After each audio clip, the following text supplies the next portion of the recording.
Le Deutéronome, chapitre 4. Maintenant, Israël, écoute les lois et les ordonnances que je vous enseigne. Mettez-les en pratique afin que vous viviez et que vous entriez en possession du pays que vous donne l'Éternel, le Dieu de vos pères. Vous n'ajouterez rien à ce que je vous prescris, et vous n'en retrancherez rien. Mais vous observerez les commandements de l'Éternel votre Dieu, tels que je vous les prescris. Vos yeux ont vu ce que l'Éternel a fait à l'occasion de Baal-Péor. L'Éternel ton Dieu a détruit du milieu de toi tous ceux qui étaient allés après Baal-Péor. Et vous, qui vous êtes arrachés à l'Éternel, votre Dieu, vous êtes aujourd'hui tous vivants. Voici, je vous ai enseigné des lois et des ordonnances, comme l'Éternel mon Dieu me l'a commandé, afin que vous les mettiez en pratique dans le pays dont vous allez prendre possession. Vous les observerez et vous les mettrez en pratique, car ce sera là votre sagesse et votre intelligence aux yeux des peuples qui entendront parler de toutes ces lois et qui diront « Cette grande nation est un peuple absolument sage et intelligent ». Quelle est en effet la grande nation qui est des dieux aussi proches que l'Éternel notre Dieu l'est de nous toutes les fois que nous l'invoquons? Et quelle est la grande nation qui est des lois et des ordonnances justes, comme toute cette loi que je vous présente aujourd'hui? Seulement, prends garde à toi et veille attentivement sur ton âme, tous les jours de ta vie, de peur que tu n'oublies les choses que tes yeux ont vues, et qu'elles ne sortent de ton cœur. Enseigne-les à tes enfants et aux enfants de tes enfants. Souviens-toi du jour où tu te présentas devant l'Éternel ton Dieu à Horeb, lorsque l'Éternel me dit « Assemble auprès de moi le peuple. Je veux leur faire entendre mes paroles, afin qu'ils apprennent à me craindre tout le temps qu'ils vivront sur la terre, et afin qu'ils les enseignent à leurs enfants. » Vous vous approchâtes et vous vous tîntes au pied de la montagne était embrasée, et les flammes s'élevaient jusqu'au milieu du ciel. Il y avait des ténèbres, des nuées, de l'obscurité. Et l'Éternel vous parla du milieu du feu. Vous entendîtes le son de ses paroles, mais vous ne vîtes point de figure, vous n'entendîtes qu'une voix. Il publia son alliance qu'il vous ordonna d'observer, les 10 commandements, et il les écrivit sur 2 tables de pierre. En ce temps-là, l'Éternel me commanda de vous enseigner des lois et des ordonnances, afin que vous les mettiez en pratique dans le pays dont vous allez prendre possession.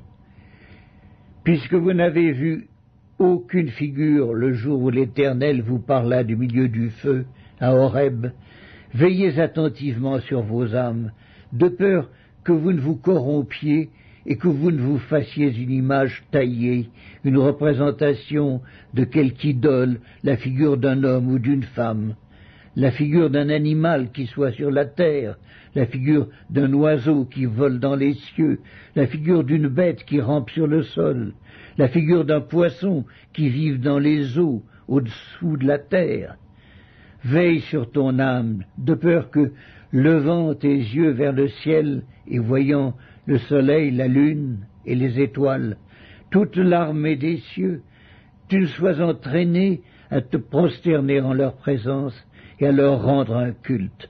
Ce sont des choses que l'Éternel ton Dieu a données en partage à tous les peuples sous le ciel tout entier.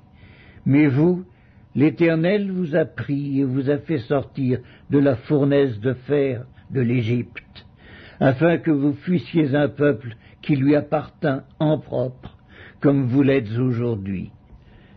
Et l'Éternel s'irrita contre moi à cause de vous, et il jura que je ne passerai point le Jourdain, et que je n'entrerai point dans le bon pays que l'Éternel ton Dieu te donne en héritage. Je mourrai donc en ce pays-ci, je ne passerai point le Jourdain, mais vous le passerez et vous posséderez ce bon pays.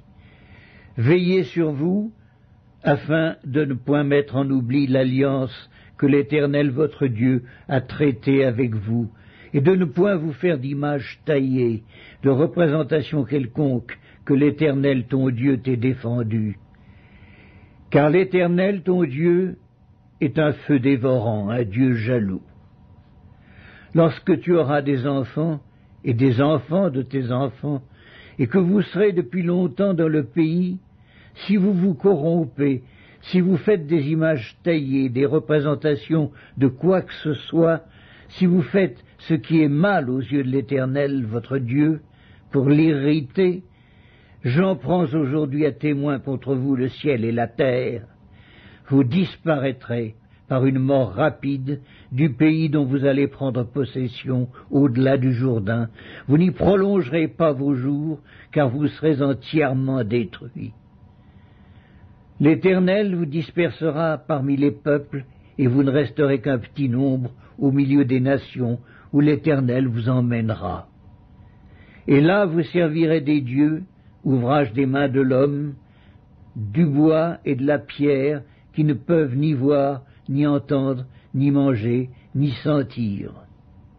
C'est de là aussi que tu chercheras l'Éternel ton Dieu, et que tu le trouveras si tu le cherches de tout ton cœur et de toute ton âme.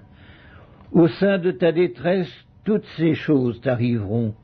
Alors, dans la suite des temps, tu retourneras à l'Éternel ton Dieu, et tu écouteras sa voix. Car l'Éternel ton Dieu est un Dieu de miséricorde, qui ne t'abandonnera point, et ne te détruira point. Il n'oubliera pas l'alliance de tes pères, qu'il leur a jurée. Interroge les temps anciens qui t'ont précédé depuis le jour où Dieu créa l'homme sur la terre et d'une extrémité du ciel à l'autre. Y eut-il jamais si grand événement, et a-t-on jamais ouï chose semblable? Fut-il jamais un peuple qui entendit la voix de Dieu parlant du milieu du feu, comme tu l'as entendu, et qui soit demeuré vivant? Fut-il jamais un Dieu qui essaya de venir prendre à lui une nation du milieu d'une nation, par des épreuves, des signes, des miracles et des combats, à main forte et à bras étendus, et avec des prodiges de terreur, comme l'a fait pour vous l'Éternel votre Dieu, en Égypte et sous vos yeux? Tu as été rendu témoin de ces choses, afin que tu reconnusses que l'Éternel est Dieu, qu'il n'y en a point d'autre. Du ciel, il t'a fait entendre sa voix pour t'instruire, et sur la terre il t'a fait voir son grand feu, et tu as entendu ses paroles du milieu du feu. Il a aimé tes pères, et il a choisi leur postérité après eux. Il t'a fait lui-même sortir d'Égypte par sa grande puissance. Il a chassé devant toi des nations supérieures en nombre et en force, pour te faire entrer dans leur pays, pour t'en donner la possession, comme tu le vois aujourd'hui. Sache donc en ce jour et retiens dans ton cœur que l'Éternel est Dieu, en haut dans le ciel et en bas sur la terre, et qu'il n'y en a point d'autre.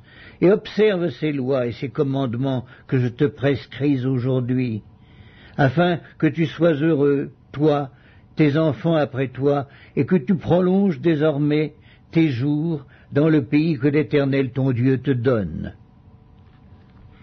Alors Moïse choisit 3 villes de l'autre côté du Jourdain, à l'Orient, afin qu'elles servissent de refuge aux meurtriers qui auraient involontairement tué son prochain, sans avoir été auparavant son ennemi, et afin qu'il pût sauver sa vie en s'enfuyant dans l'une de ces villes. C'était Beth-ser dans le désert, dans la plaine chez les Rubénites, Ramoth en Galaad chez les Gadites, et Golan en Basan chez les Manassites. C'est ici la loi que présenta Moïse aux enfants d'Israël.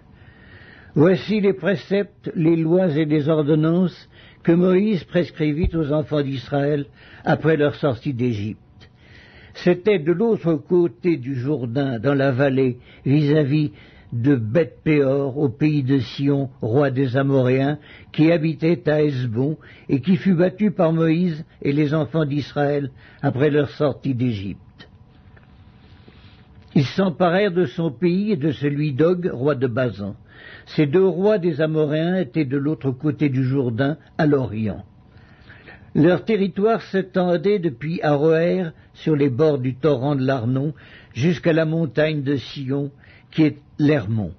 Et il embrassait toute la plaine de l'autre côté du Jourdain, à l'Orient, jusqu'à la mer de la plaine au pied du Pisga.